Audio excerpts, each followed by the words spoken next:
Hey everyone, welcome back to my YouTube channel, or welcome to my YouTube channel.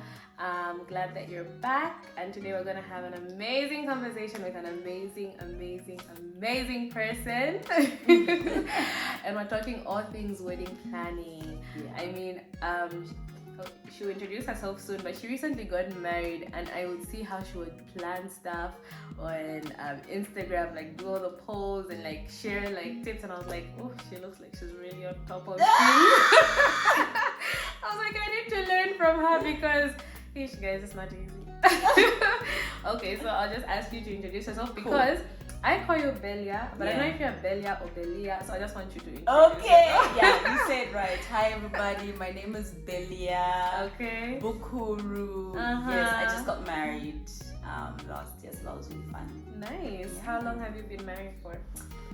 5 months. Wow. 2 days ago. We got married on the 1st of October last year. Nice. And it was just, So you're still in the honeymoon phase? Yes! I'm gonna be in the honeymoon phase forever. Yes. I'm all for that. Okay, so we're gonna get into it. Cool. Yeah, we're gonna talk about wedding planning. Yeah. And the first thing that I would like to know is just, where do you start? You know, like I've just been like, where exactly do you start from? I love that. Yeah. So I think for me, I'm so grateful because I have a community of people that know how to handle the different parts of my brain. Yeah. So the first thing that started was my auntie Amanda. She sent me a Bible plan. Nice. She's like, before you plan anything, before you do anything, read this Bible plan. Yeah. So there's a Bible plan that I read. I think I should share it with you. Please do. So the Bible plan really helped me to just kind of navigate the newness, because there's a lot of newness. Yeah. Like there's a lot of like shedding of the old, entering into the new, and it's not stuff that you can see with your physical eye. It's really inside, like intrinsically. So you need to first kind of have peace with that before you even start writing anything else. You need to come to terms with the fact that you are never gonna be single again. Yeah. Like that's never gonna happen. And it's a whole transition. It's a whole you are dying. Yeah. Like you are in the process of death right now. And that's something a lot of people don't realize when they get engaged. When you're getting up, they're like, time to die. Time to die. Nothing is fun about death. That's so true. Nothing. So you need to literally sit there and embrace the fact that, okay, I'm never gonna be single again. There's no option of exiting. It's just the lies of divorce is a lie. Yes. There's no option of exiting. Like this is it now. And you know, it's so funny that you said that, because I feel like in the past couple of months, ever since like, you know, the lobola was brought and like we've been in this stage, like that's what's been in my mind. I've just been like, you know, this is forever. Like I've just been having those thoughts, like I'm literally just entering a new stage. This is forever. Like this is, you know, I've made this decision. It's quite much. And you know what it is, right? If you do not embrace those thoughts, if you don't look at those thoughts like with a perspective of, okay, these thoughts are here for me to actually address them and embrace and then let them go, right? So you need to address, embrace, and then let them go. By letting them go, you surrender so that you can actually begin planning your wedding. Because if you don't like embrace, surrender, let them go, all of that good stuff, you'll be planning your wedding with the thoughts as well. You get it? So to be like, I'm dying, but I also need to plan the wedding. Like, what's happening? I think one important thing is to know that when you have those thoughts, like it's not a bad thing. It's not a bad thing. It's really not a bad thing. And sometimes you'll be like, why am I, you know, like, why am I thinking about, like, it's okay. But it's very normal. It's normal. Very fine. I literally was so terrified. Yeah. I was like, this is the most scariest thing I've ever done. I was oh my god, I was scared. I was like, who am I? How am I gonna do this wife thing? Wifery just looks like something that people who have got it together do, but like now look at look at you, girl. That's so amazing. So it's just a becoming. You just have to like that's where you start.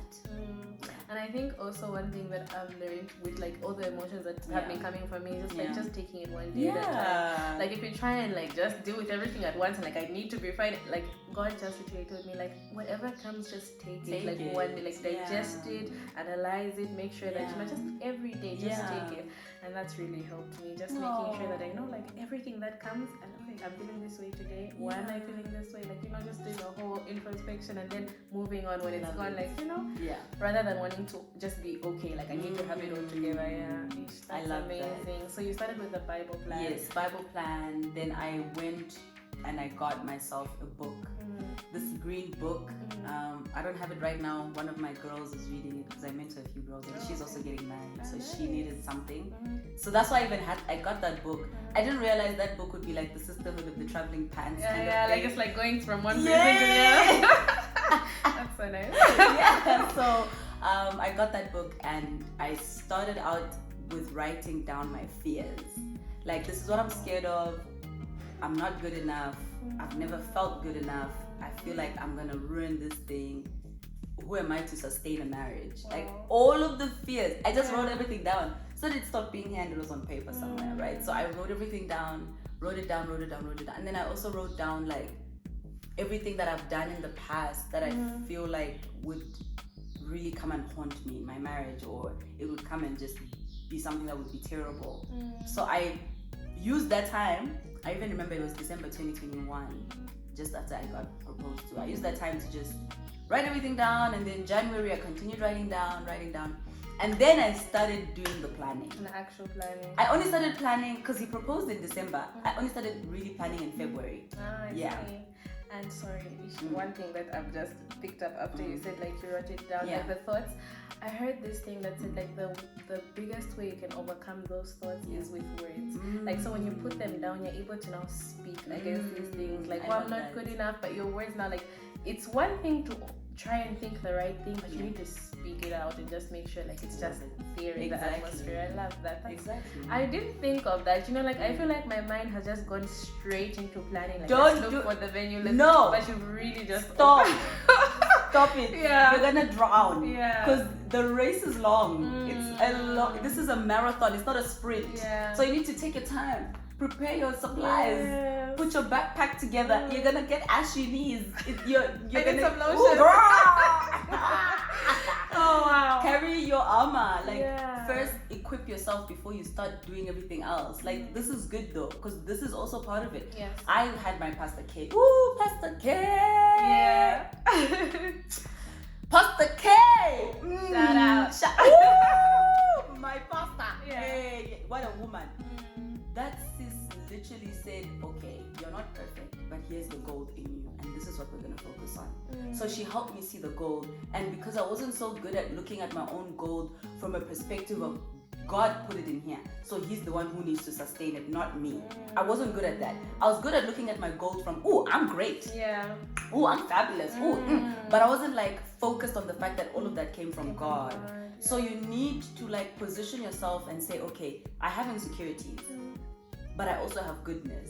Who will help me cultivate the goodness and help me focus this goodness on God? Because that's what will last longer anyway. So even at church, in your community, at your Bible school, because I love that you're doing Bible school, right? You need to identify people there that are where you want to be. You get it, right? So a wife that's like she's figured it out. She's not struggling. She doesn't have pimples. I know, she's doing it all. You want to know how? How did you get there? Thank you. That's so good. So take a break. Don't even plan. Don't do any mood board. Just take a break and figure you out. Girl, I needed to hear that. Like, I really needed to hear that.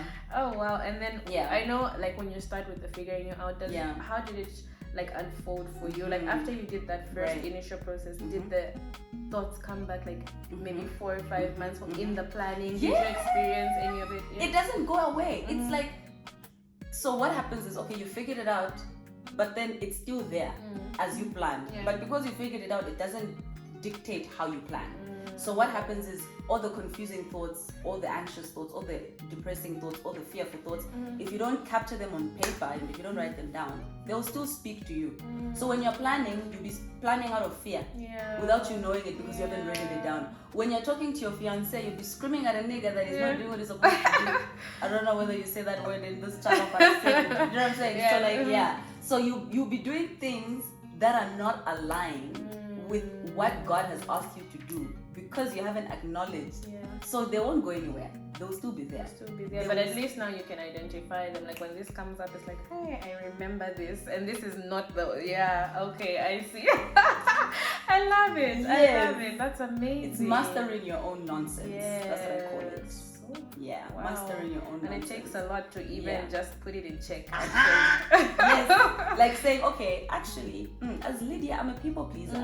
So when people come and tell me, what do you think about these two options? I'm probably gonna want to please both of them and not actually say my own opinion about what I think, because I want to please them and look like a good person. So that needs to be literally unlocked, so that when you're saying, what do you think of this, you're saying what Lydia actually thinks of it, not what you want them to, like what.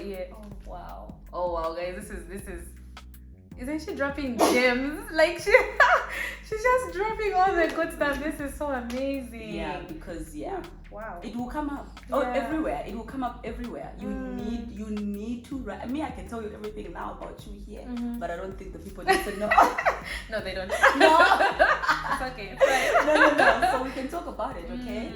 That's so nice. It's very it's scary. It really is. Yeah, it's very scary. But I guess it brings out a lot of growth. I'm sure you're not the same girl. person you were when you started out and where you are now. I'm sure there's just so much growth. The belly you're seeing here. Yeah. Ooh. Anyway, continue. Love it. Okay, so we start with self. We start with making sure that we're okay before we get to the books, before we get to the planning, before we look for the venue, before we pick out the dress. We just need to make sure that we are just doing good. Okay, got it. So that's where we start. Question is, what are some of the resources? And I know you've already mentioned like someone helped you with the plan and everything, but were there any other resources that helped you in your planning? Money. Oh yes. Yeah, because people have weddings with no money and then they get into debt. So stick to your budget. Yes, actually, Listen to me, don't try. I had 80 people at my wedding. I specifically said my husband and I have a budget of X. We're not going outside of this budget. Anything extra, other people had to pay. We were not even shy. Did anybody get mad? Did anybody listen? Why? This is why at the beginning you have to write down your thoughts, your feelings, your fears, your what. Because you see what you just said? Like, I really need to know, like, did anybody, like... Does it matter? It doesn't matter anymore. Who's getting married? Yeah. Was it them or was it me? Like, that's what you... This is like a battle for your, like, marriage. Like, it's an actual battle that you're entering. It's not... You have not decided to do something small, my babes. This is you now saying I'm an adult. Yeah. Okay? I have decided that I only want 100 people at my wedding. Anything more than this, you will pay for it. Yeah. Full stop. And you don't even have to explain yourself. Yeah. You don't have to say why that. This is what I've... Let me tell you about a backbone. A backbone is developed in a process. So you need to start with the small stuff and build it up. So resources that I had, budget, we stick to the budget. I'm so happy we're doing this video. Yes. And then you we know, also actually on my thing, one of my questions was like, did you stick to your budget? We stuck to the budget. Obviously there was like a little bit of overspill here and there, but Holy Spirit and the grace of God covered it. So that's why prayer is important. Another thing is that we stayed in community and in church. I was serving like every Sunday. I was doing youth every Saturday. I was in prayer team. My husband was in church. We were so diligent with ministry, counseling. We were in the house of the Lord, being incubated, being prepared. I did not do marriage outside of the house of the Lord. I did marriage in the house of the Lord. Then also, I was very open to advice. So I got a coach, a transition coach. Her name is Twambo. She helped me transition from singlehood to a lot of things. So because I was confused and I didn't know how to answer a lot of difficult questions, she helped me do that. So we had a few sessions, like 3 or 4 sessions. And then from there, I was able to trust my own voice, because I wasn't trusting my own voice. I was doubting, like, are my thoughts right? You know, am I thinking, is this too harsh? You know, maybe I should be nicer. You know, maybe I should be. Then my own voice started telling me there's no need to be nice. Niceness is a lie. You just need to be truthful. What's your truth? And for you to get to your truth, it takes a lot. You're gonna have to cry through a lot of things. You're gonna feel like you're being mean to so many people, but it's your truth. And you need it.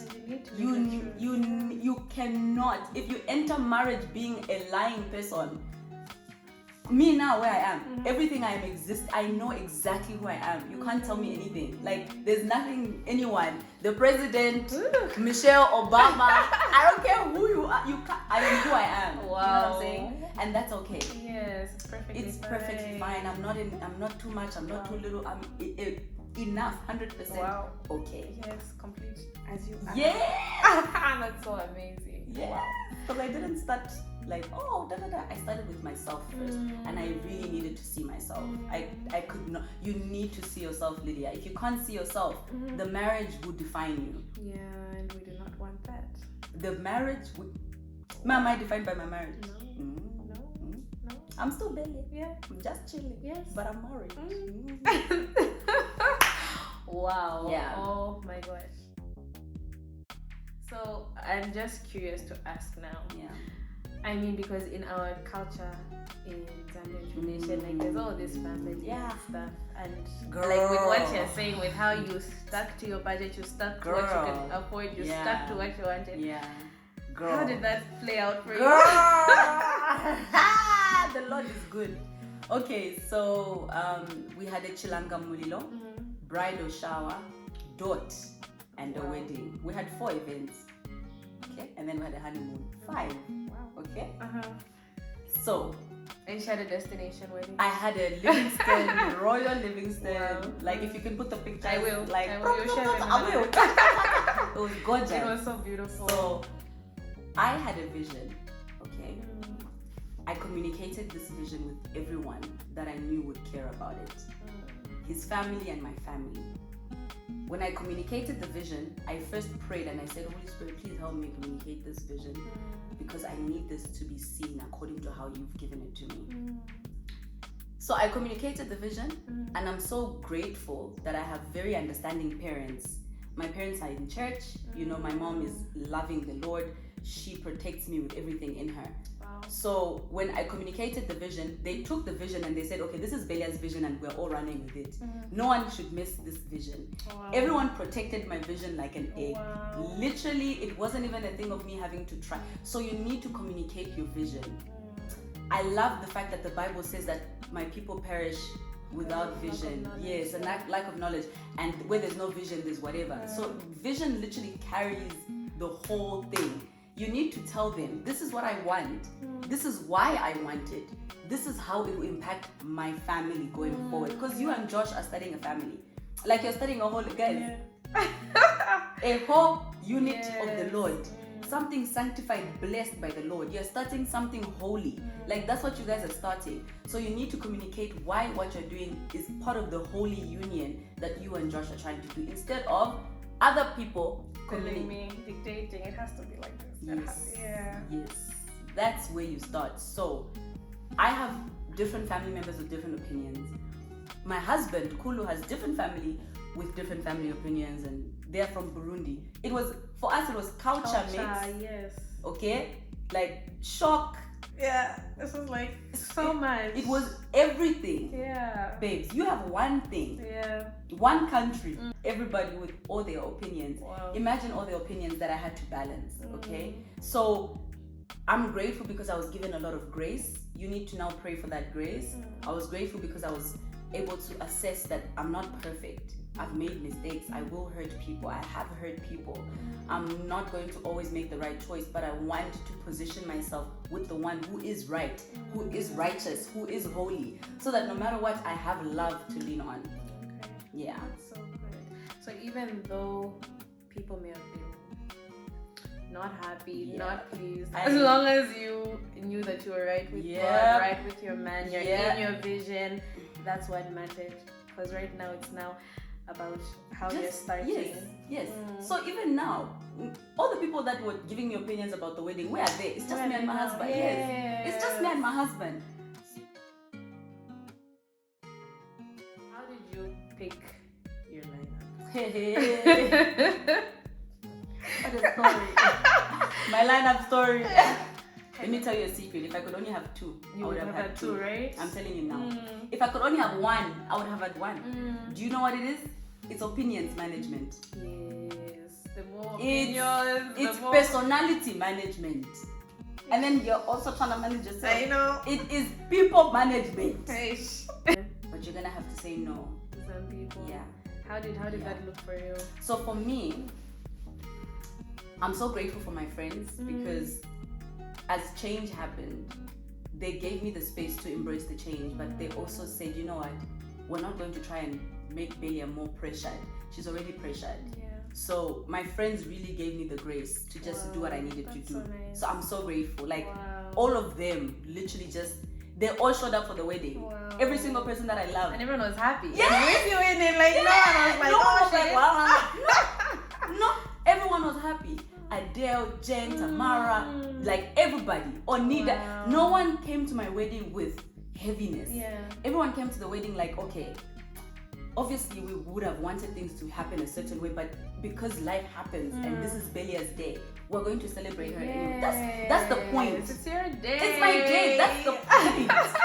That's the point. It'll be their day at some point, and they can decide. And you'll be there to celebrate them, just like this. Exactly. Wow. So you now, right, need to sit with yourself and be like, okay, my friends are my friends.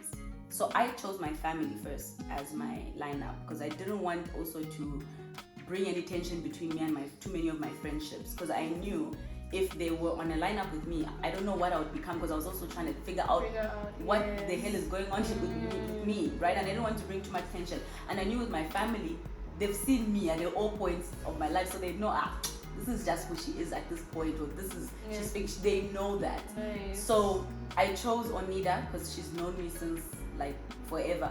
I chose Shekinah. So Onida has known me since university. Shekinah knew me since grade 5. Wow. And then my 2 cousins. I only chose these 4 people for a specific reason. My recent friends, the ones that I love dearly, that still came to the wedding, they still came, but I knew that the friendship was too young for me to put them through that kind of it's hot stress. It's friendships don't survive some of these things, babe. Really? Do you know that? Some people don't end up being friends. The friendship has ended because the wedding was just rubbish. Wow. Because the bride said something to you somehow. I'm not gonna say a lot of things about my wedding and my lineup specifically, because I just really honor the fact that everybody showed up. I honor the fact that everybody made my day my day. I wasn't stressed on my wedding day. So I wasn't angry with anyone on my wedding day. I was present, fully aligned, fully there. And you're happy with everyone that was there. You knew everyone. I said hi to everyone. I knew everyone was there. I was in a good place. I wasn't trying to be something. Wow. So when you sit here, your wedding is, it's a moment, but it's a lifetime. That's the thing. That's true. It's a moment, but it's a lifetime. Yeah. So you need to sit and be like, yes, I have 6 friends, but why? Yes. Yeah. Why? Why? Yeah. Right? Yes, you want to be a good friend to everyone, but why? Is it at the end of the day, when you're done, you're just going to be Josh anyway? That's true.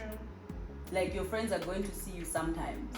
They're going to, like, my friendships now have evolved into something beautiful and mature. Like, I don't have to be at all events. I don't have to be at all gatherings. I'm there when I'm needed, if I'm wanting to be there, if my husband allows me. Like, there are so many things now that are attached to me. Dynamics, I'm not available the way I used to be available. My access is limited now. And now I know that if I'm giving you access, it's because Holy Spirit, first of all, has said yes. God has said yes. Jesus has said yes. Then my husband. That's 4 niggas. You need to go through 4 people to get to me. Do you see what I'm saying? That's what's gonna happen to you too. You are gonna be so the doors, and it's the space. There's a space. Wow. And if people can't honor this space, the people in my life now honor this space. They don't get emotional. They don't get touched if I don't see them. It's not a fight. Yes. I still show up, but there's specific things that I can't do anymore. I just don't have the capacity. Wow. So much wisdom. So much wisdom. You have no idea what you're doing. Like, it's so good. Yeah. And you need to make space for other. If I was the same Beliya that I was before, I wouldn't be having emotional capacity to help you. You know, I wouldn't give you the things that you really need to know about real life.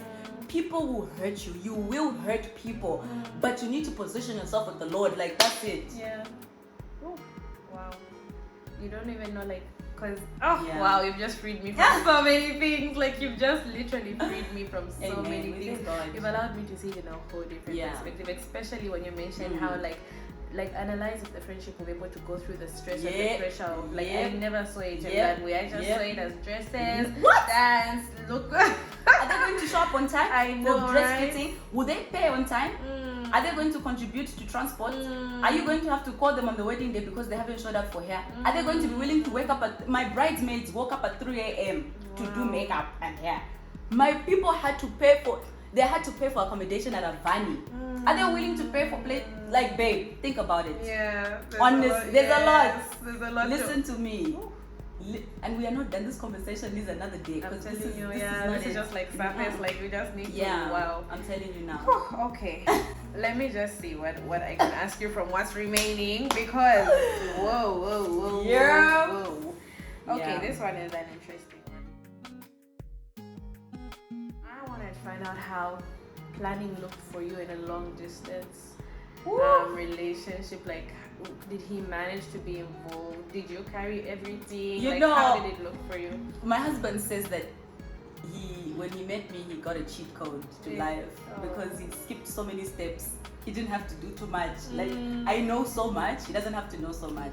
So even with the wedding planning, all he had to do was be present, which is he's really good at that. So men are not good at a lot of things that we as women are, but when you find that your man is good at this one thing that feeds your heart, your soul, and your spirit, appreciate that, nurture that, be consistently present for that, because he might not be good at doing an Excel sheet, but maybe he's good at just being there to rub your back. He's just good at just being listening, just being a sweetheart, calling you on time. Like my boo is perfect. My boo is perfect for me. I don't need him to do too much. He just needs to be who he is, and it's enough. So with the planning, I did most of the heavy lifting just because I am a heavy lifting person. I have the capacity to, and I was in the country. He was in Canada. I didn't put pressure on him to do any of the planning. I just allowed him to be present in the planning process. So with the things that I knew I had to do, I did them. Meeting the vendors, I was just giving feedback, showing him the mood boards. He was present, but I didn't make him feel like he needed to do too much. All I did was allow him to know what I needed from him emotionally. So I told him, hey, emotionally, I need you to be there when I need to vent about a vendor. Emotionally, I need you to call me every day. I don't have to tell him to call me every day. That's what he's already on it. He's on it. Yeah, we talk every day. So he focused on my emotional well-being so that I could carry well. So I carried so well because I had a man literally carrying me emotionally, physically, like emotionally mostly and spiritually. So that's how he was involved in the wedding planning. Other than that, and also paying everything. My baby paid everything. Just like yes, my baby paid. I think that even takes me back to the beginning. Like now you know like your capacity, you know what you can do, you know what he can do, and then you're not forcing any role on him. Like you're just I'm allowing him to be who he is. There's no need for me. Like I'm not gonna ask my husband to create a document on something about this. He doesn't like documents. He doesn't like. He wants to see the document, ask questions about the document, and give insight. But I love documents. I will prepare the document, and he will now come and fund and pay for that document activity. You see what I'm saying? So you just need to see each other's strengths and honor them, and that's okay. And it goes back to show us that there's no one way of doing things. Like just find what works for you. Like we're doing this course on marriage and stuff, and it just talked about how like every relationship has its own rhythm. Like you can get principles from other places. Like I can learn from you, but when I'm applying them, I need to apply them to the rhythm of our relationship. Like we dance to our tune. So even though there's so much amazing advice, but just know your rhythm and know what works for you.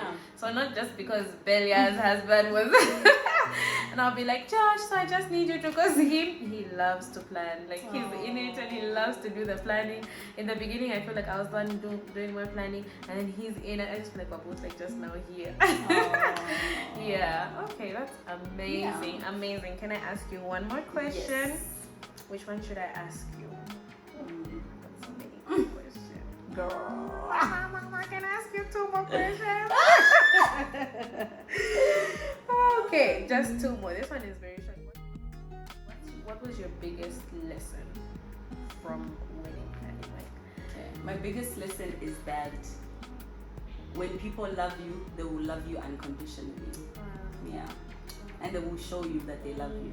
Yeah. And when people don't, they will also show you. Yeah. That was my like biggest lesson. this is just really Holy Spirit food, because that really hits like what I'm going through right now. Yeah. Wow. Okay. Yeah. Okay. My last question is, how did you stay anchored in your relationship with God during all the craziness? And I mean, I think you kind of already said like you stayed serving and everything. Yes. So my church has a discipleship program called Greenhouse. So I was part of Greenhouse. I think that really helped me stay anchored. So if your church has any form of discipleship, that would be a great place to be. Yeah. Discipleship helps you serve. It helps you keep the main thing. I remember the night before my wedding at Avani, Friday night, I was on prayer. Wow. I was on Zoom praying.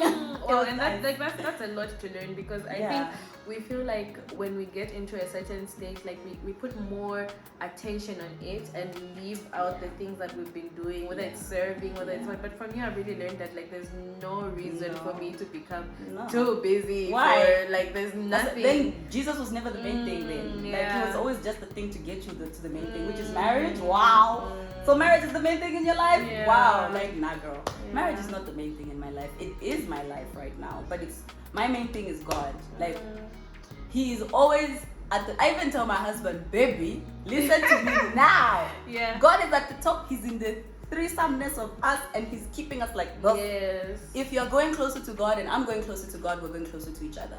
Period. So that's how it is. Wow. Yeah. Nice. That's amazing. Thank you so much. You're welcome for pouring out onto this channel, for pouring yourself into this channel. Yes. I've learned so much. Like I didn't even think this conversation would go this way. I thought we'd get into the nitty gritties of get this and that. But like I'm so happy. Yes, it's really not. Like I've learned so much. Thank you so much for sharing your story with us. We appreciate you. We love you, and I wish you all the best in your marriage and in everything that you're doing. Guys, wasn't she lovely? Wasn't she amazing?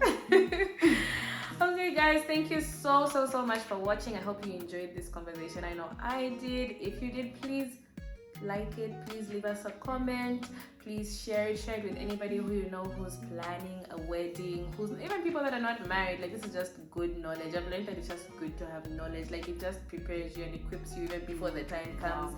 So yeah, just share. Until next time, bye.